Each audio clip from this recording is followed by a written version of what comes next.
जी बिल्कुल, हमारे पास ऐसे बहुत सारे लोग आते हैं, चाहे वह अविवाहित युवक हो या युवतियां हो, जिनका विवाह नहीं हो पा रहा हो। उनके विवाह में अनेक प्रकार की बाधाएं आ जाती हैं। अभी किसी कॉलर ने भी पूछा कि उनके बेटे के विवाह में बाधा आ रही है।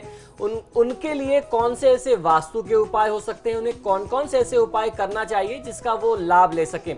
ऐसे में हमारे यहाँ वास्तुशास्त्र में कहते हैं कि यदि जिसके विवाह में बाधा आ रही हो, उस व्यक्ति को अपने घर के वायव्य कोण अर्थात उत्तर और पश्चिम के कोने में अपना निवास स्थान बनाना चाहिए। खासतौर पर सोने के लिए अपना वह कमरा निश्चित करना चाहिए। फिर से ये फॉर्मूला समझ लीजिए, उत्तर पश्चिम दिशा का कोना यानी घर के उत्तर और पश्चिम में north west corner of the house, वो घर के विवाह योग्य व्यक्ति के लिए होता है, कन्या के लिए भी होता है। और यही सिद्धांत, यही फॉर्मूला कोई विवाह योग्य लड़के के लिए, वर के लिए भी होता है कि अगर आपके विवाह में बाधा आ रही है, परिवार में किसी बच्चे के विवाह में बाधा है, तो उत्तर पश्चिम के कोने में नॉर्थ वेस्ट कॉर्नर में उसको स्थान दिया जाए और नॉर्थ वेस्ट कॉर्नर के कमरे में भी नॉर्थ वेस्ट कॉर्नर में उनको अपना बेड लगाना चाहिए। उनको ऐसी अपनी व्यवस्था करनी चाहिए कि उनका सिर दक्षिण की तरफ हो या फिर पश्चिम दिशा की तरफ उनका सिर हो। ऐसा करने से उनके विवाह की जो बाधा होती है वह दूर हो जाती है। इससे शीघ्र विवाह के योग बनते हैं।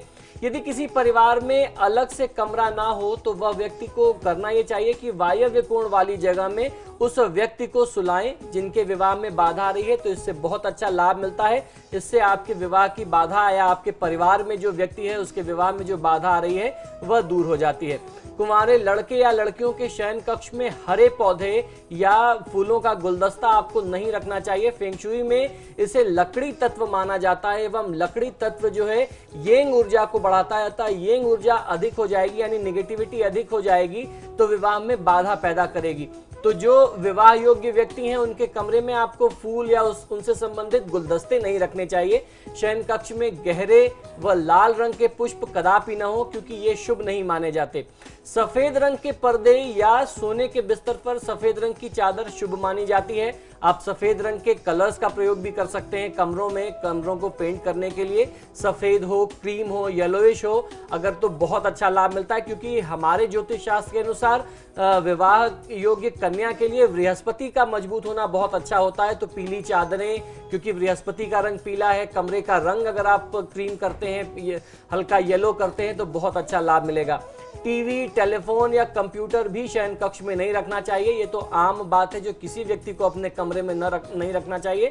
न ही उस कमरे में किताबें हो क्योंकि इनसे जो भी ऊर्जा निकलती है इनसे आपके किसी भी शुभ कार्य में बाधा आती है। खासतौर पर विवाह योग्य व्यक्तियों के विवाह में बाधा आती है और आपकी जो नींद है वह पूरी नहीं हो पाती। तो इससे आपका स्वभाव भी जो है वो बहुत चिड़चिड़ा हुआ रहता है। अविवाहित युवक या युवती को कभी भी दरवाजे के सामने सिर या पांव रख करके नहीं सोना चाहिए। ये बात आपको बहुत अच्छे से समझ लेनी चाहिए।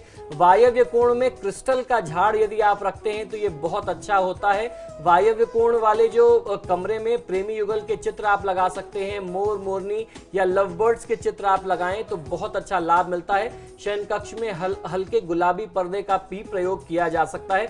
इस प्रकार यदि आप ये छोटे छोटे उपाय करते हैं तो परिवार में जिन भी बच्चों के विवाह में बाधा आती है वह बाधा दूर हो जाएगी और उनको उत्तम रिश्ते मिलेंगे। उनको एक अच्छा उचित जीवन साथी मिलेगा, योग्य जीवन साथी मिलेगा जिससे उनका आने वाला भविष्य भी उज्जवल बना रहेगा।